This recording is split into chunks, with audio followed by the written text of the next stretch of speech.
హరే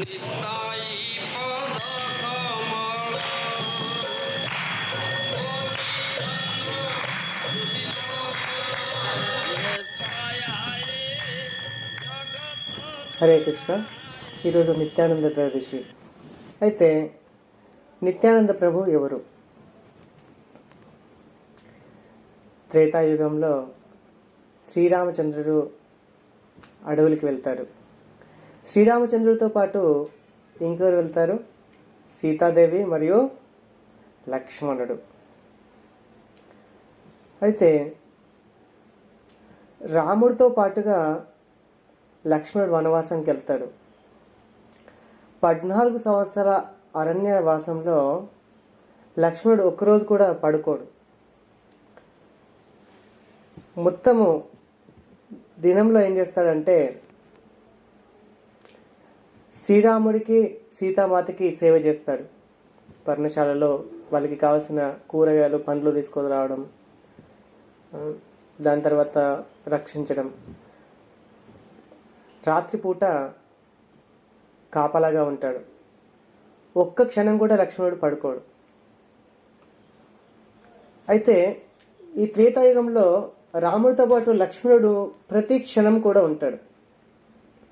అయితే మర్యాద పురుషోత్తమ శ్రీరాముడికి ఎప్పుడు కూడా లక్ష్మణుడు ఎదురు చెప్పలేడు. ఎప్పుడైతే చాలా దుఃఖకరమైన ఘట్టం, ఎప్పుడైతే సీతామాతను తీసుకెళ్ళి అడవిలో వదిలిపెట్టేయమని చెప్తాడు శ్రీరాముడు. శ్రీరాముడి యొక్క ఆజ్ఞను శిరసావహిస్తాడు. లక్ష్మణుడికి నచ్చదు. నేను ఎందుకు వదిలిపెట్టాలి, ఎందుకు సీతమ్మ అంత పెద్ద తప్పు ఏం చేసిందని. ఎవరో ఒక రాజ్యంలో ఒక చాకలి అతని మాట వినేసి సీతాదేవిని, స్వయంగా తన యొక్క అర్ధాంగి అయిన సీతాదేవిని ఏ విధంగా వదిలిపెట్టాలి? లక్ష్మణుడికి సీతామాత చాలా ఇష్టం, ఒక తల్లిలాగా. చాలా బాధగా ఉంటుంది లక్ష్మణుడికి. కానీ సీతని అడవిలో వదిలిపెట్టాల్సిన బాధ్యత ఎవరికి ఇచ్చారు? లక్ష్మణుడికి ఇచ్చాడు. ఇంకా లక్ష్మణుడు ఏమి చెప్పలేక ఏడుస్తూనే కుమిలిపోతూనే ఉంటాడు. తనే స్వయంగా సీతాదేవిని రథంలో తీసుకెళ్తాడు. తీసుకెళ్లి అడవి మధ్యలో వదిలిపెడతారు. ఎవరికైతే 14 సంవత్సరాలు కాపలగా ఉన్నాడో ఆ తల్లినే అడవి మధ్యలో వదిలిపెట్టేసే ఘట్టం ఇది.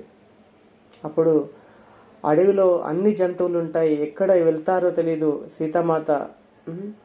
సీతామాతని రథము దిగుతుంది. సీతామాత దిగిన తర్వాత లక్ష్మణుడికి చెప్తుంది, చూడు నాయన, నేనిప్పుడు అడవికి వెళ్తున్నాను, నేను గర్భంతో ఉన్నాను. నేను గర్భంతో ఉన్నాను అనడానికి నీవే సాక్షి. ఒకసారి నా గర్భానికి నువ్వు సాక్షాత్కరించు, చూడు అని చెప్తుంది. లక్ష్మణుడు అంటాడు, మాత, ఎప్పుడు నువ్వు శ్రీరామచంద్రుడితో ఉన్నప్పుడు నీ యొక్క పాదాలకు పైన నేను ఎప్పుడు చూడలేదమ్మా. ఇప్పుడు శ్రీరాముడు లేడు, నువ్వు నీ యొక్క గర్భాన్ని నువ్వు చూడమంటున్నావు, ఇదేం పరీక్ష తల్లి అంటాడు. అప్పుడు సీతామాత అంటుంది, సరేనాయన అని అంటుంది. అయితే ఆ క్షణంలో లక్ష్మణుడు ఇంకా కుమిలిపోతాడు. ఎంత కఠినమైన పరీక్ష, ఎంత కష్టతరమైన సమయం వచ్చింది. శ్రీరామునికి ఎంతో చెప్పాలని ఉంటుంది కానీ నోరు విప్పడు. ఎందుకంటే ఆదర్శ అనుజుడిగా, తమ్ముడిగా లక్ష్మణుడు ఉంటాడు. కానీ లక్ష్మణుడికి తనలో చాలా బాధ ఉంటుంది. ఇక ఎప్పుడైనా సరే నేను రాముడికి చెప్పాలి, ఇక పైన వచ్చే ఏ అవతారంలో అయినా సరే నేను ఇక తమ్ముడిగా ఉంటే ఎదురు చెప్పేది లేదు. కాబట్టి నేనే భ్రాతగా, అన్నగా ఉంటాను. కృష్ణుడు లేదా ఇంకా వచ్చే ప్రతి జన్మలో కూడా భగవంతుడు తమ్ముడిగా ఉంటాడు. ఈ విధంగా తను పూనుకుంటాడు. కాబట్టి దాని తర్వాత జన్మలో కృష్ణుడు బలరాముడు ఎవరు? లక్ష్మణుడే. చూడండి, మహాభారత యుద్ధంలో కూడా బలరాముడు ఎప్పుడు కూడా కృష్ణుడికి ఇది ఎందుకు చేసినావు, అట్లా ఎందుకు చేసినావు, చిన్నప్పటి నుంచి నువ్వు మట్టి ఎందుకు తిన్నావు, వాళ్ళతో ఎందుకు ఆటలాడడానికి వెళ్తున్నావు, నేను అమ్మతో చెప్తాను, ఈ విధంగా ఎప్పుడు కూడా కంట్రోల్లో పెడతాడు. సో కృష్ణుడు ఎప్పుడు కంట్రోల్లో వస్తాడా? కృష్ణుడు సరే అంటాడు. సుభద్రమాయతో కూడా వివాహాన్ని దుర్యోధనుడితో నిశ్చయిస్తాడు. ఇప్పుడు కృష్ణుడు ఏమన్నాడు, సరే అన్నయ్య అంటారు. ఇక్కడ అర్జునుడికి చెప్పేసి పెడతాడు, నువ్వు సుభద్రని తీసుకెళ్ళు. సో తీసుకెళ్లి మరి బలరాముడికి కోపం వస్తుంది కదా అంటే ఏం లేదు, బలరాముడి యొక్క పాదాలపైన పడు. బలరాముడు సంతోషపడతాడు, ఏం చేయలేడు. అంటే ఇంకా బలరాముడి యొక్క అవతారంలో ఉన్నప్పుడు ఏం చేస్తాడంటే కృష్ణుడికి ప్రతిసారి కూడా కంట్రోల్ చేస్తూ ఉంటాడు, భ్రాత అన్నగా ఉంటాడు. ఆ బలరాముడే ఈ యొక్క కలియుగంలో నిత్యానంద ప్రభువుగా అవతరిస్తారు.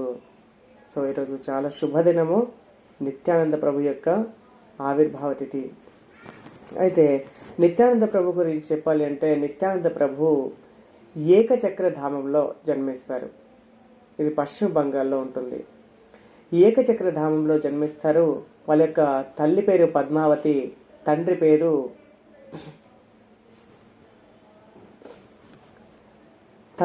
పద్మావతి, తండ్రి పేరు హరాయ్ పండిత్. చిన్నప్పటి నుంచి నిత్యానంద ప్రభు ఎన్నో బాల్యలీలలు చేస్తూ ఉంటాడు. దాంట్లో ముఖ్యంగా ఎప్పుడైనా సరే వాళ్ళు చిన్నపిల్లలందరూ ఆడుతూ రామాయణం, ఎప్పుడైనా రామాయణంలో వాళ్ళు పాత్రలు వేస్తూ ఉంటే దాంట్లో నిత్యానంద ప్రభు ఎప్పుడు కూడా లక్ష్మణ పాత్రను తీసుకునేది. ఒకసారి ఏమైందంటే ఇదే విధంగా అక్కడ వాళ్ళందరూ కూడా డ్రామా చేస్తూ ఉన్నారు. అప్పుడు లక్ష్మణుడి పాత్రలో ఏమవుతుందంటే మేఘనాథుడు వచ్చేసి లక్ష్మణుడికి మూర్ఛా బాణం ఇచ్చేస్తే లక్ష్మణుడు మూర్ఛితుడైపోతాడు. అయితే ఎప్పుడైతే ఈ డ్రామా చేస్తుంటారో అక్కడ నిత్యానంద ప్రభు నిజంగానే మూర్ఛితుడైపోతాడు. అక్కడ పిల్లలందరూ కూడా సరే సరే ఇంకా లేవు అంటే లేవడు. అప్పుడు నిత్యానంద ప్రభు యొక్క ముక్కు దగ్గర శ్వాస దగ్గర కొద్దిగా చేతి పెడితే కూడా శ్వాస ఆడట్లేదు, శ్వాస ఆగిపోయింది. ఇంకా ఆ డ్రామాలో ఏం చేస్తాడు, హనుమంతుడు ఉంటాడు, సంజీవని పర్వతాన్ని తీసుకొని వస్తాడు. అదేవిధంగా సంజీవని పర్వతాన్ని తీసుకొని వచ్చి ఇంకా సంజీవని పూసినట్టు ఎప్పుడైతే డ్రామా చేస్తుంటారో అప్పుడు నిజంగానే నిత్యానంద ప్రభు లేచి చాలా కోపంగా మేఘనాథ్ ఎక్కడున్నావు చెప్పు, ఇప్పుడు నేను చంపేస్తాను అని చెప్పేసి లక్ష్మణుడు లాగానే ఇక్కడ డ్రామా చేస్తారు. కానీ నిజంగానే లక్ష్మణుడు కాబట్టి వాళ్ళందరికీ తెలియక ఎంత బాగా డ్రామా చేసావని ఆశ్చర్యపోతూ ఉండేవాళ్ళు. ఈ విధంగా ఎన్నో బాల్యలీలలు చేశారు. చూడండి, కృష్ణుడు బలరాముడు ఎప్పుడు కూడా ఒకటే దగ్గర జన్మిస్తారు. ఈ యొక్క చైతన్య చరితామృతంలో ఏం చెప్పారు అంటే నిత్యానంద ప్రభు ఏకచక్ర ధామంలో జన్మించారు. మరి కృష్ణుడైన చైతన్య మహాప్రభు ఎక్కడ? మాయాపూర్లో జన్మిస్తారు, నవద్వీప్లో. మరి ఈ రెండు కూడా వేరు కదా. అయితే నిత్యానంద ప్రభుతో పాటు బాంకారాయ్ కూడా జన్మిస్తాడు, తన యొక్క అన్నయ్య. బాంకారాయ్ ఎవరో కాదు, కృష్ణుడు. అయితే ఇద్దరు కూడా ఆడుకుంటూ ఉండేవాళ్ళు. ఒకసారి ఏమైందంటే ఆ ఊర్లో పొలంలో ఏం చేస్తారు, కలుపు మొక్కలు తీసేస్తారు కదా వరేసిన తర్వాత. ఆ విధంగా కలుపు మొక్కలు తీసేయడానికి ఎంతోమంది పని వాళ్ళు వస్తారు. బాంకారాయి నిత్యానంద ప్రభు ఇద్దరు కూడా ఆడుతూ వెళ్తారు ఆ పొలంకి. సరే సరే మీరు అందరు కూడా వెళ్ళిపోండి, ఈ పొద్దు నుంచి చేస్తున్నారు, మధ్యాహ్నం అయింది, అందరు కూడా వెళ్ళి మీరు తినేసి రండి అని చెప్తాడు. అందరు కూడా వెళ్తారు. వెళ్ళిన తర్వాత ఎంతో పెద్ద పొలంలో నుంచి ఈ బాంకారాయి కలుపు మొక్కల్ని ఒక్కడే ఏరేస్తాడు. ఎంతో మంది చేయాల్సిన పని, ఎన్నో రోజులు చేయాల్సిన పని వాళ్ళు తినేసి వచ్చే లోపల చేసేస్తాడు. వీళ్ళందరూ వచ్చేసి ఆశ్చర్యపోతారు, అరే బాంకారాయ్ ఏంటి ఇంత తొందరగా చేసేసాడు పని అని చెప్పేసి అందరూ ఆశ్చర్యపోయి హరాయ్ పండిత్ వాళ్ళ నాన్నకి చెప్పేస్తారు. వాళ్ళ నాన్న వస్తారు ఆశ్చర్యపడుతూ, తల్లి వస్తుంది, ఊళ్ళో అందరూ వస్తారు, వచ్చి చూస్తూ ఉంటారు. దాని తర్వాత పక్క ఊర్లో కూడా పాకిపోతుంది ఈ యొక్క వార్త. అప్పుడు అందరు కూడా వచ్చేసరికి ఏమవుతుందంటే ఎక్కడైతే కలుపు మొక్కలు తీసి జమ చేస్తూ ఉంటారు కదా ఒక కుప్పలాగా, ఆ కుప్పలోకి వెళ్ళిన తర్వాత అక్కడి నుంచి కనిపించకుండా వెళ్ళిపోతాడు. ఎవరు? బాంకారాయ్. తర్వాత అక్కడికి వచ్చిన హరాయ్ పండిత్, పద్మావతి తల్లి, తండ్రులు అందరూ చాలా ఏడుస్తారు, బాంకారాయ్ ఇంకా లేడు, అదృశ్యమైపోయాడు అని. అప్పుడు ఆకాశవాణి వినిపిస్తుంది, చూడండి నేను ఎక్కడికి వెళ్ళలేదు, రేపు మీరు సరస్వతి నది, అక్కడ ఒక నది ఉంటుంది శాస్త్రాల పరంగా, సరస్వతి నదిలో ఒక కట్టె అనేది ఒక దుంగ అటు నుంచి ప్రవహిస్తూ ఉంటుంది. ఆ దుంగలో నేను ఉంటాను అని చెప్పేసి చెప్తారు. సో మరుసటి రోజు వాళ్ళు ఆ నదీ తీరంకి వెళ్ళిన తర్వాత చెప్పిన సమయానికి అటు నుంచి దుంగ వస్తుంది, దాంట్లో కృష్ణుడు ఉంటాడు. అది పాకరాయి. ఆ యొక్క విగ్రహము, శ్రీ విగ్రహం ఇప్పటికి కూడా ఏకచక్ర ధామంలో ఉంది. ఏకచక్ర ధామంలో అందరు కూడా తమ యొక్క పిల్లల కంటే ఎక్కువగా ప్రేమగా నిత్యానంద ప్రభు చూసుకునేవారు. నిత్యానంద ప్రభు ఎంత అందంగా ఉంటుండే అంటే పౌర్ణిమ రోజు చంద్రుడు ఎంత అందంగా ఉంటాడో అంత అందంగా నిత్యానంద ప్రభు ఉండేది. వాళ్ళందరికీ కూడా పిల్లలు ఉంటుండే, కానీ అందరు కూడా నిత్యానంద ప్రభుకి ఎక్కువ ప్రేమ చేసేవారు. వాళ్ళందరు పిల్లల్ని చూసుకుని మళ్ళీ నిత్యానంద ప్రభు దగ్గరికి వచ్చారు. వాళ్ళ ఇంటికి వచ్చి నిత్యానంద ప్రభుని తడివి తీరా చూసి ముద్దాడి అతనితో ఆడుకొని మళ్ళీ వెళ్ళేవారు. అప్పుడే వాళ్ళ కడుపు నిండేది, అంత ప్రేమగా ఉండేవారు. ఒకసారి ఏమవుతుందంటే అక్కడ పాండవ తల ఉంటుంది. ఏకచక్ర ధామంలో పాండవ తల అని ఉంటుంది. అక్కడ పంచపాండవులు వెళ్ళి అరణ్యవాసంలో ఉన్నప్పుడు అక్కడ నివసించేవారు. అక్కడే భీముడు బకాసురుడు అనే రాక్షసుని చంపాడు.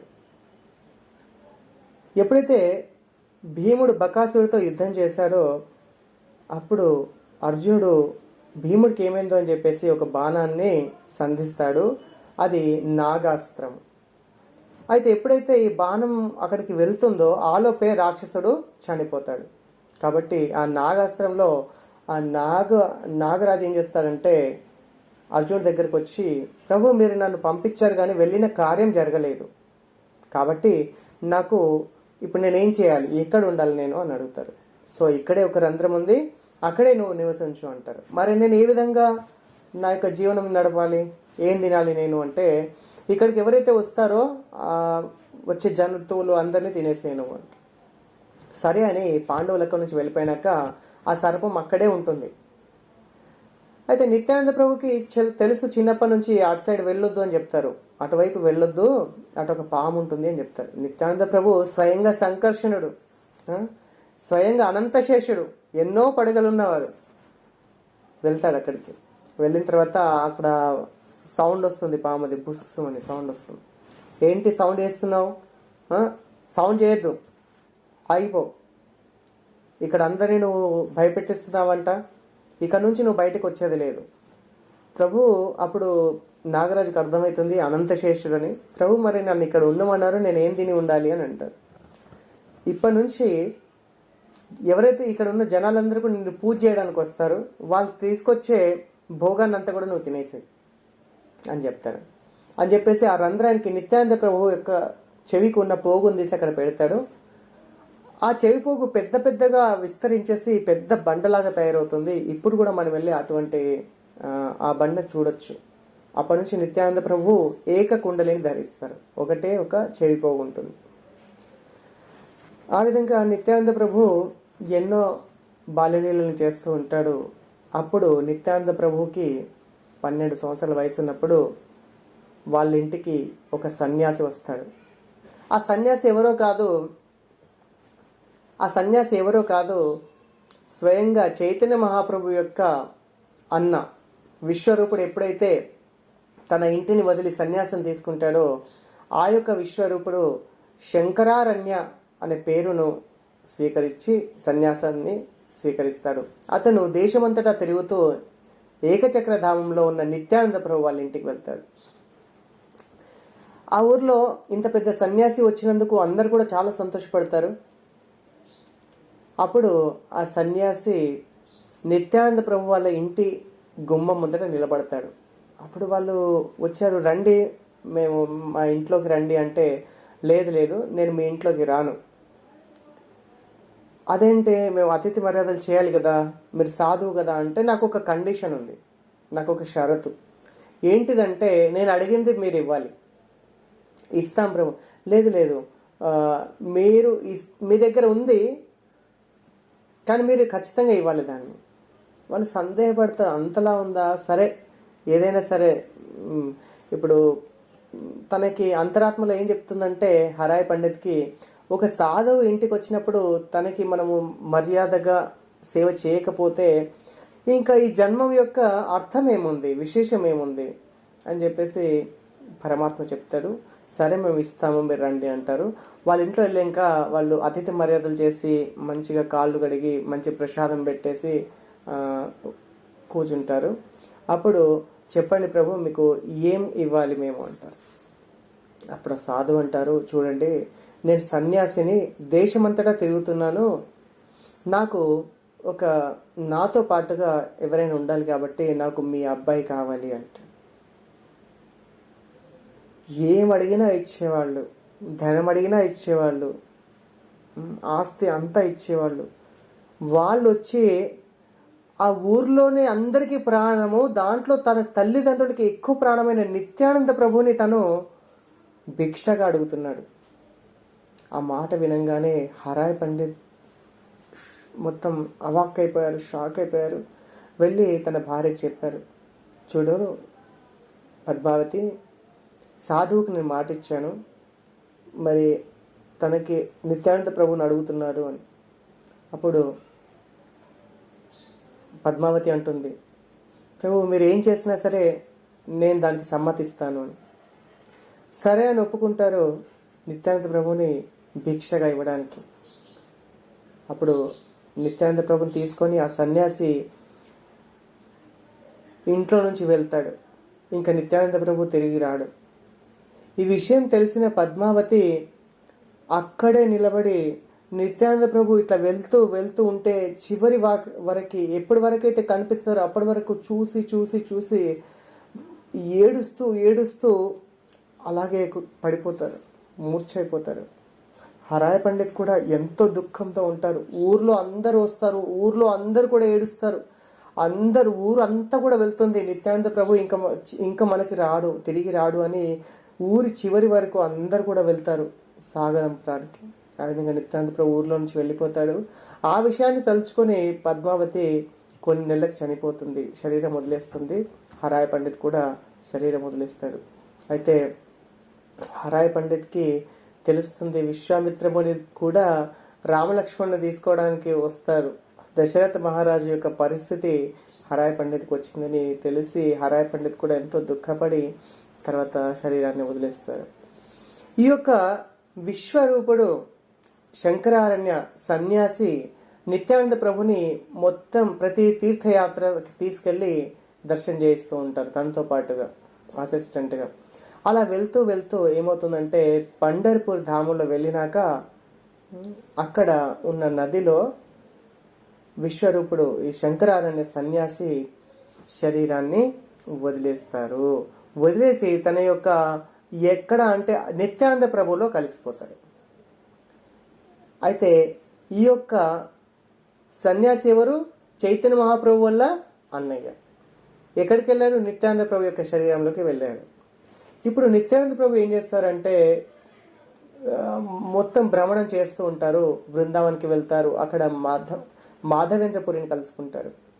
మాధవేంద్రపురి చెప్తారు, మాధవేంద్ర ప్రభు చూడంగానే తెలిసిపోతుంది, చాలా అద్భుతమైన వ్యక్తి, ప్రకాశవంతమైన శరీరం, ఎంతో భగవంతుని యొక్క ప్రేమలో లీనమై ఉంటారు. ఇతను ఎవరో కాదు నిత్యానంద ప్రభు. చెప్తారు, గౌరాంగ మహాప్రభు చైతన్య మహాప్రభు మాయాపూర్ ధామంలో అవతరించారు, నువ్వు అక్కడికి వెళ్ళు అని చెప్తారు. అక్కడి నుంచి నిత్యానంద ప్రభు పరిగెత్తుకుంటూ వచ్చేస్తారు మాయాపూర్ ధామానికి.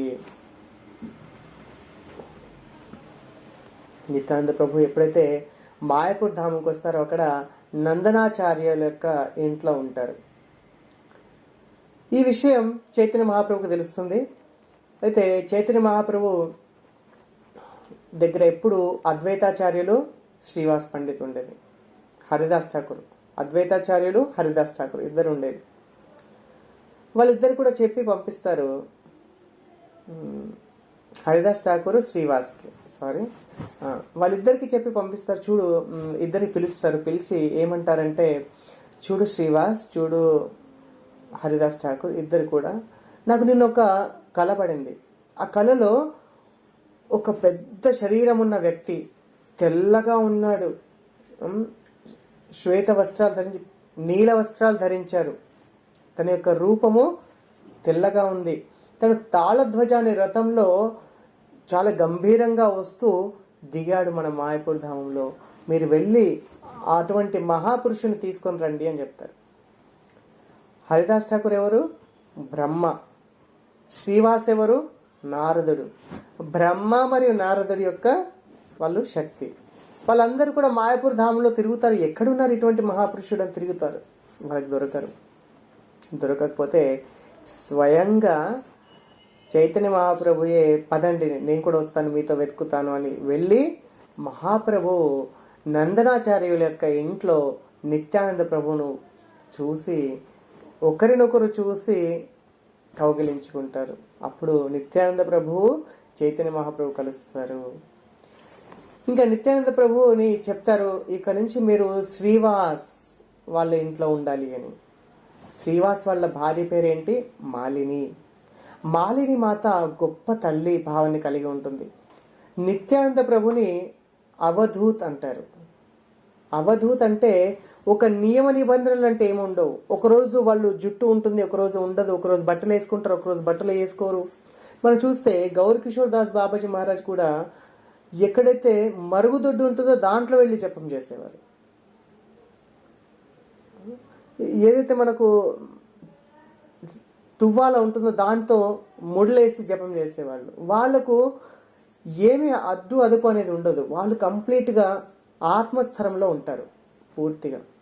ఆ విధంగా నిత్యానంద ప్రభు కూడా అవధూత్ అని అంటారు. అయితే నిత్యానంద ప్రభు ఒక్కొక్కసారి తన పైన బట్టలు కూడా ఉండేది మర్చిపోతాడు. మాలిని మాత యొక్క ఒడిలో వెళ్ళేసి నాకు అన్నం తినిపించాల్సిందే, ఇప్పుడు నాకు కావాలి. నిత్యానంద ప్రభు సన్యాసి, కానీ తను అవధూత్, శరీరం యొక్క జ్ఞానం కూడా ఉండదు. ఆ విధంగా లీలలు చేస్తారు. నిత్యానంద ప్రభు స్వయంగా బలరాముడు. ఎంత కృపాలు అంటే ఎవరినైతే చైతన్య మహాప్రభు కూడా వదిలేస్తారో వాళ్ళని నిత్యానంద ప్రభు గ్రహిస్తాడు. అంత కృపామయుడు. నిత్యానంద దయారావధి. ఏదైతే కృప ఉంటుందో కృప యొక్క అవధి చివరి గోడ నిత్యానంద ప్రభు. అయితే అందరికీ తెలుసు, ఒకసారి ఏమవుతుందంటే అక్కడ మురారి గుప్తా ఉంటాడు. మురారి గుప్తా ఎవరు అంటే హనుమాన్ యొక్క శక్తి. ఈ యొక్క చైతన్య మహాప్రభు లీలలో అందరు దేవతలు ఉంటారు, అందరు పాల్గొంటారు. హనుమంతుని యొక్క పేరంటే మురారి గుప్తా. అప్పుడు హనుమంతుడు ఒకసారి చైతన్య మహాప్రభు నిత్యానంద ప్రభు అలా కూర్చుని ఉంటే మొదటగా వెళ్ళి చైతన్య మహాప్రభుకి ప్రణామం చేస్తారు. తర్వాత వెళ్ళి నిత్యానంద ప్రభుకి ప్రణామం చేస్తారు. అప్పుడు చైతన్య మహాప్రభు అంటారు, ఏంటి మురారి, కరెక్ట్గానే ఉన్నావా? సరిగా ప్రణామం చేస్తావా? సరే చేశాను ప్రభు అంటారు. వెళ్ళిన తర్వాత ఆలోచిస్తారు, ఎప్పుడు అడిగాను ప్రభు, ఏంటి ఇలా అడిగారు అని. ఆ రోజు స్వప్నంలో నిత్యానంద ప్రభు తనకి దర్శనమిస్తారు. అనంతశేషుడిగా, సంకర్షణుడిగా, బలరాముడిగా. ఆహా, ఇదా నిత్యానంద ప్రభు యొక్క ప్రకాశము అని చెప్పేసి తర్వాత రోజు వచ్చి మళ్ళీ ఎలా కూర్చుంటారు అక్కడ మురారి గుప్తా ఏం చేస్తారంటే మొదటగా నిత్యానంద ప్రభుకి ప్రణామం చేస్తారు, తర్వాత చైతన్య మహాప్రభుకి ప్రణామం చేస్తారు. ఏంటి మురారి ఈరోజు కరెక్ట్గా ప్రణామం చేస్తున్నావు అంటే, తెలిసిపోయింది ప్రభు, నిత్యానంద ప్రభు ఎవరో కాదు, మీ యొక్క అన్నయ్య, బడోబాయ్, పెద్దన్నయ్య, కాబట్టి అన్నయ్యకు ఫస్ట్ ప్రణామం చేస్తాను. విధంగా నిత్యానంద ప్రభు చైతన్య మహాప్రభు కలిసి ప్రచారం చేసేవారు. అయితే నిత్యానంద ప్రభు ఇప్పుడు ఎవరు? సన్యాసి. చైతన్య మహాప్రభు ఏం చెప్తారంటే, ఇంకా నువ్వు గృహస్థ ఆశ్రమంలోకి వెళ్ళి, సన్యాసి ఆశ్రమంలో చాలు, గృహస్థ ఆశ్రమంలో నువ్వు లీలలు చేయాల్సి ఉంటుంది. అప్పుడు జాహ్నవి మాతని పెళ్లి చేసుకుంటారు నిత్యానంద ప్రభు. నిత్యానంద ప్రభుకి 8 మంది సంతానము, 9 మంది, 8 మంది మగ సంతానము, 9 మంది, ఒక కూతురు పేరు గంగా. నితాయిర కరుణ హువే బ్రజే రాధా కృష్ణ ప్రభే ధరో నితాయ చరణ దుఃఖాన్ని. నిత్యానంద యొక్క కృప లేకపోతే రాధాకృష్ణుల యొక్క కృప రాదు. నిత్యానంద కృప ఉంటేనే రాధాకృష్ణుల యొక్క కృప వస్తుంది. చూడండి, మనం హరినామ సంకీర్తన చేస్తుంటాము, హరే కృష్ణ మహామంత్రం జపం చేస్తుంటాము. ఈ యొక్క హరే కృష్ణ మహామంత్రంలో ఎన్నో తప్పులు ఉంటాయి. ఈ తప్పులు, అపరాధం అనేది జరుగుతుంది. కాబట్టి మన యొక్క ఆచార్యులు హరే కృష్ణ మహామంత్రానికి ముందుగా ఏం చెప్పారు అంటే, చైతన్య మహాప్రభు, నిత్యానంద ప్రభు, అద్వైత, గదాధర్ శ్రీవాస వీళ్ళందరి పేర్లు తీసుకొని తర్వాత హరినామం జపం చేస్తాం. కాబట్టి అప్పుడు అపరాధం అనేది ఉండదు. చైతన్య మహాప్రభు స్వయంగా కృష్ణుడు. గౌరాంగ అంటే చాలు, కానీ చైతన్య మహాప్రభు ఏమన్నారు? హరే కృష్ణ మహామంత్రిని మాత్రమే జపం చెయ్యు అని చెప్పారు. ఆ విధంగా నిత్యానంద ప్రభు, హరిదాస్ ఠాకూర్ మొత్తం ప్రతి ప్లేస్లో కూడా వెళ్ళి ప్రతి స్థలంలో ప్రచారం చేస్తున్నారు. అక్కడ వాళ్ళు ఆ విధంగా ఒకసారి వెళ్ళేటప్పుడు ఒక గుంపుగా ఉండే గుంపు మధ్యలో నుంచి వీళ్ళు వెళ్ళారు. వెళ్ళిన తర్వాత చూస్తే అక్కడ ఇద్దరు ఉన్నారు తాగేసి. వాళ్ళు బ్రాహ్మణుల పుట్టుకతో, కానీ వాళ్ళు చేయని అపరాధం లేదు, చేయని పాపం లేదు, ఆ విధంగా ఉన్నారు. ఎవరు వాళ్ళు అంటే జగాయ్ మాధాయ్. జగాయ్ మాధాయ్ అంటే జగన్నాథ్ అతని పేరు, మాధవ. కానీ వాళ్ళు చేసే అన్ని పనులకి వాళ్ళ పేరు ఏం పెట్టారంటే జగాయ్ మాధాయ్ అని పెట్టారు. ఈ జగాయ్ మాధాయ్ చూసి నిత్యానంద ప్రభు అన్నారు, ఒక్కసారి మీరు హరినామం చేయండి అని. అప్పుడు మాధాయ్ ఏం చేస్తాడంటే మట్టి పాత్రల నుంచి తను సారా తాగుతూ ఆ మట్టి పాత్రని కింద పగలగొట్టి నిత్యానంద ప్రభుకు కొడితే ఇక్కడ నుంచి మొత్తం రక్తం కారుతుంది నిత్యానంద ప్రభు. ఆ రక్తం కారినా కూడా నిత్యానంద ప్రభు లేచి ఒక్కసారి హరినామం చేయండి అంటారు. ఎంత దయామయులు నిత్యానంద ప్రభు. మార్క్ హాయ్ ప్రేమ్ దియ అంటే తను దెబ్బలు పడ్డా సరే తను ప్రేమిస్తున్నారు. ఒక్కసారి బ్రతిమలాడుతున్నారు నిత్యానంద ప్రభు. నిత్యానంద ప్రభు ఏమంటారంటే, మేము చాలా బిజీ ఉన్నాము, మేము హరినామ జపం చేయము అంటే నన్ను మీరు కొనుక్కోండి, ఒక హరినామం చేయండి, నన్ను మీ ఇంటికి తీసుకెళ్ళండి. ఒకవేళ మీకు బట్టలు ఉతికేది నేను ఉతుకుతాను, మీకు వంట చేసి ఉంటే నేను చేస్తాను, మీరు హరినామం చేయండి, నన్ను మీరు తీసుకెళ్ళిపోండి అంటారు. పాదాలపైన పడతారు, జనాల యొక్క పాదాలపైన పడి నోట్లో గడ్డి పెట్టుకొని ఒక్కసారి హరినామం చేయండి అని బ్రతిమలాడతాడు నిత్యానంద ప్రభు. అయితే ఈ జగాయ్ మాధా ఎప్పుడైతే నిత్యానంద ప్రభును కొడతారో ఇప్పుడు రక్తస్రావం జరుగుతూ కూడా నిత్యానంద ప్రభు అంటారు, ఒక్కసారి మీరు హరినామం చేయండి అని. ఈ వార్త చైతన్య మహాప్రభు దగ్గరికి వెళ్తుంది. మహాప్రభు తొందరగా పరిగెత్తుకుంటూ వస్తారు. ఎందుకంటే నిత్యానంద ప్రభు ప్రాణము చైతన్య మహాప్రభుకి, సర్వస్వము. నా నిత్యానంద ప్రభుని ఎవరు కొట్టారు అని చాలా కోపంతో వస్తారు మహాప్రభు. సుదర్శన చక్రాన్ని పిలుస్తారు. అలా పిలవంగానే జగా ఏం చేస్తాడంటే తొందరగా చైతన్య మహాప్రభు కాళ్ళపైన పడిపోయి క్షమాపేక్ష అడుగుతారు. అప్పుడు చైతన్య మహాప్రభు అతనికి నిత్యానంద ప్రభు చైతన్య మహాప్రభు యొక్క పాదాల పైన పడి, ప్రభు ఈ అవతారంలో మనం ఎవరిని చంపము, మీరు ఆయుధాలని పట్టరు, కేవలము మన లోపల ఉన్న రాక్షస గుణాలని మాత్రం చంపుతారు. కాబట్టి మీ యొక్క ఈ అవతారము కేవలం ప్రేమను ఇవ్వడానికే, ఎవరిని సంహరించడానికి కాదు అని నచ్చ చెప్తారు. అప్పుడు సుదర్శన చక్రాన్ని పంపించేస్తారు. జగాయి కాళ్ళు పట్టుకున్నందుకు, క్షమాభిక్ష అడిగినందుకు తనకి విష్ణు రూపాన్ని చూపిస్తారు, చతుర్భుజ విష్ణు రూపాన్ని చైతన్య మహాప్రభు. కానీ మాధాయిని మాత్రం క్షమించను అంటాడు. అప్పుడు నిత్యానంద ప్రభు అంటాడు, ప్రభు నేను ఏదో జన్మలో ఎంతో పుణ్యం చేసి ఉంటే ఆ పుణ్యం అంతా కూడా నేను ఇప్పుడు మాధాయికి ఇచ్చేస్తున్నాను, మీరు మాధాయిని క్షమించండి అని చెప్పి మాధాయి యొక్క శరీరంలో నిత్యానంద ప్రభు ప్రవేశిస్తారు. ఎవరైతే కొడతారో నిత్యానంద ప్రభుకి ఎంత అపార కరుణ చూడండి నిత్యానంద ప్రభుది. తన శరీరంలోనే వెళ్ళిపోతాడు. ఇంకా మహాప్రభు మాధాయిని కౌగిలించుకుంటాడు. ఎంత కరుణా సముద్రుడు నిత్యానంద ప్రభు. మహాప్రభు చాలా మందిని వాళ్ళు చేసే అపరాధాల పట్ల వాళ్ళందరినీ, కొంతమందిని తిరస్కరించేవారు. ఎవరైతే తిరస్కరిస్తారో వాళ్ళందరూ మళ్ళీ నిత్యానంద ప్రభు దగ్గరికి వెళ్ళేవారు. కాళీయ కృష్ణదాస్ కూడా ఆ విధంగా జరిగింది. బృందావనంలో తను తప్పు చేస్తే అతన్ని మళ్ళీ ఇక్కడికి తీసుకొచ్చాక బెంగాల్కి, ఇంకా తనను నాతో ఉండొద్దు అని చెప్తారు. అప్పుడు తను ఎప్పుడు నిత్యానంద ప్రభుతోనే ఉంటాడు. ఈ విధంగా ఎంతో మందిని, ప్రతి ఒక్కరి నిత్యానంద ప్రభు దగ్గర తీసుకుంటారు. అంత కరుణామయులు నిత్యానంద ప్రభు. ఇంకొక ఘట్టం ఏంటంటే, ఒకసారి చైతన్య మహాప్రభు జగన్నాథ్ పురి దర్శనానికి వెళ్తారు. చైతన్య మహాప్రభుతో పాటు అందరు కూడా వెళ్తారు. జగదానంద పండిత్, నిత్యానంద ప్రభు అందరు కూడా వెళ్తారు. అలా వెళ్తూ ఉన్నప్పుడు అక్కడ ఒక నది ఉండేది. ఆ నదిలో దగ్గరకు వచ్చారు జగన్నాథ్పూర్ దగ్గరికి. అక్కడ చైతన్య మహాప్రభు ఏమంటారంటే, చైతన్య మహాప్రభు ఎప్పుడు వెళ్ళినా సరే జపం చేస్తూ ఉండేవారు. కమండలం చేతిలో ఉండేది, జపం చేస్తూ ఉండేవారు. చైతన్య మహాప్రభు యొక్క దండ, త్రిదండి ఏదైతే ఉందో ఎవరో ఒకరు దాన్ని మోసేవారు.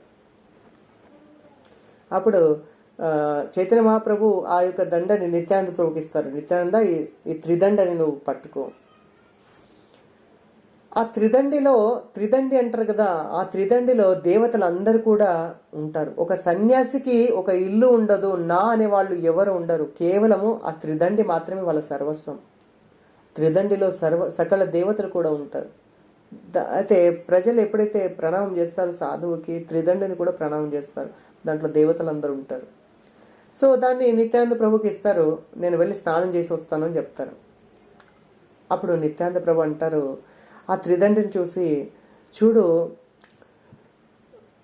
మొత్తం సృష్టికర్త, అందరినీ పాలించేవాడు, పోషించేవాడు, అటువంటి నా యొక్క ప్రభు చైతన్య మహాప్రభు నిన్ను మోయాలా అని చెప్పేసి ఆ యొక్క దండ, త్రిదండి ఉంటుంది కదా, దాన్ని 3 ముక్కలు చేసేస్తారు. నిత్యానంద ప్రభు విరగొట్టేస్తారు. చైతన్య మహాప్రభు ఆ విధంగా అటు స్నానం చేసి వచ్చేస్తారు. వచ్చి చూసేసరికి ఈ దండ ఏది అంటే, తెలియదు ప్రభు, అది 3 ముక్కలు అయిపోయింది అని. నిత్యానంద, ఎందుకు ఇలా చేసినావు అంటే, ప్రభు నేనేం చేయలేదు, మీరే చేశారు. నేను చేశాను అంటే, నా లోపల ఉన్న పరమాత్మ రూపంలో ఎవరున్నారు? మీరే కదా, నిత్యానంద చైతన్య మహాప్రభు కదా. సో నేను చేయలేదు, మీరే చేశారు అని చెప్తారు. అప్పుడు చైతన్య మహాప్రభుకి కోపం వస్తుంది. వచ్చేసి, సరే ఇంకా మీరెవరు నాతో రావద్దు, నేను ఒక్కరినే వెళ్తాను అని చెప్పేసి అక్కడి నుంచి చైతన్య మహాప్రభు నడుచుకుంటూ జగన్నాథ్పూర్కి వెళ్తారు. అది జగన్నాథ్పూర్ నుంచి 15 కిలోమీటర్లే ఈ యొక్క స్థలం జరిగింది. దండభంగ అంటారు. ఆ తర్వాత ఈ విధంగా ఎన్నో లీలలు చేస్తారు. నిత్యానంద ప్రభు ఒకసారి ఏమవుతుందంటే, చైతన్య మహాప్రభు గంగలో స్నానం చేస్తూ నరా అని అంటారు, నరోత్తం అని అంటారు, ఈ పేరు తీసుకుంటారు. ఎవరి నరోత్తము? అప్పటికి చైతన్య మహాప్రభు యొక్క లీలలో ఉన్న పార్టిసిపెంట్స్, పాత్రల్లో నరోత్తం అనేది ఎవరు లేరు. నరోత్తం దాస్ ఠాకూర్ అప్పటికి ఎవరు లేరు. అయితే నిత్యానంద ప్రభుకి తెలిసింది, నరోత్తమ దాస్ ఠాకూర్ వస్తున్నారు, ఇంకా ముందు రాబోతాడు, జన్మ తీసుకోబోతాడు అని చెప్తారు. కాబట్టి నిత్యానంద ప్రభు ఏం చేస్తాడంటే గంగామాతతో చెప్తాడు, హే గంగామాత, నేను ఈ కృష్ణ ప్రేమ నీ దగ్గర పెడుతున్నాను. ఎప్పుడైతే నరోత్తమ్ దాస్ ఠాకూర్ వచ్చి నీ దగ్గర స్నానం చేస్తాడో అప్పుడు ఈ కృష్ణ ప్రేమని తనకి ఇవ్వు అని. అప్పుడు గంగామాత అంటుంది, ప్రభు నేను ఎలా గుర్తుపెట్టుకోవాలి, ఎలా గుర్తుపెట్టాలి అతను నరోత్తమ్ దాస్ ఠాకూర్ అని? అప్పుడు నిత్యానంద అంటారు, ఎవరైతే వచ్చి గంగలో నీ యొక్క నీటిలో స్నానం చేస్తారో అప్పుడు నువ్వు చాలా పారవశ్యంతో పొంగి పొర్లుతావు, ఆ విధంగా నువ్వు నరోత్తమ్ దాస్ని గుర్తుపెడతావు అని. నరోత్తమ్ దాస్ ఠాకూర్ ఎప్పుడైతే జన్మ తీసుకొని ఈ విధంగా స్నానం చేస్తారో అప్పుడు గంగామాత తనకి ఇస్తుంది. అప్పటికి నిత్యానంద ప్రభు ఉండరు. నిత్యానంద ప్రభు ఈ విధంగా లీలలు చేస్తూ ఎంతో హరినామాన్ని ప్రచారం చేస్తూ చివరికి బాకారాయ్ అనే విగ్రహంలో కలిసిపోతారు. అయితే నరోత్తమ్ దాస్ ఠాకూర్ చూడండి, ఎప్పుడైతే జన్మిస్తారో మొత్తం నిత్యానంద ప్రభు గురించే, నిత్యానంద ప్రభు కృప గురించే తను ప్రార్థనలు చేస్తూ ఉంటారు. నరోత్తమ్ దాస్ ఠాకూర్ ఎన్నో ప్రార్థనలు రాశారు, ఎన్నో పాటలు రాశారు. దాంట్లో ప్రతీది కూడా నిత్యానంద ప్రభు గురించి ఉంటుంది. సో ఈరోజు నిత్యానంద ప్రభు యొక్క ఆవిర్భావ తిథి.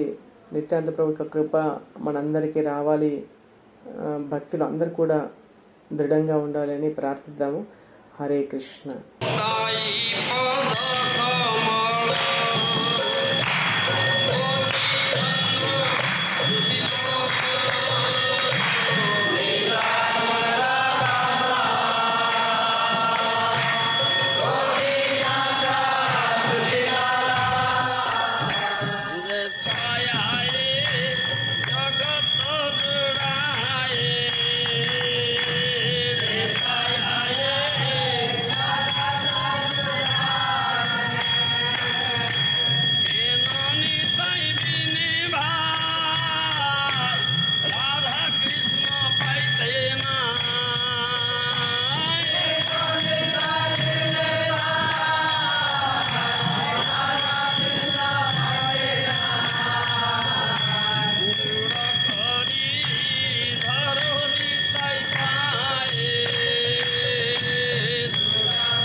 हरे हरे हरे राम राम राम हरे हरे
হরি বলে দুলিয়া দুলিয়া চলে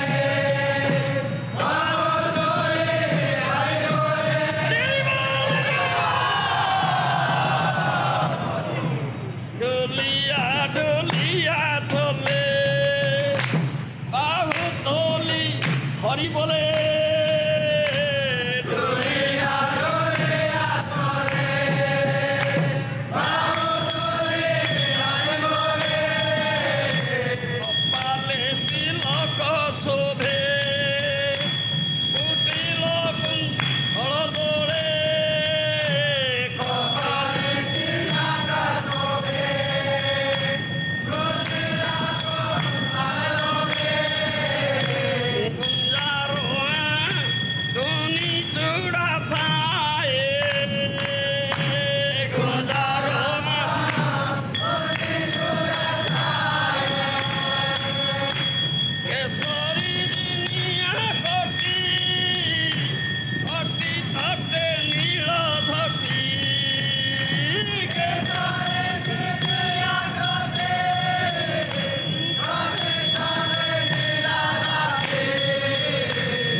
Kitty, kitty.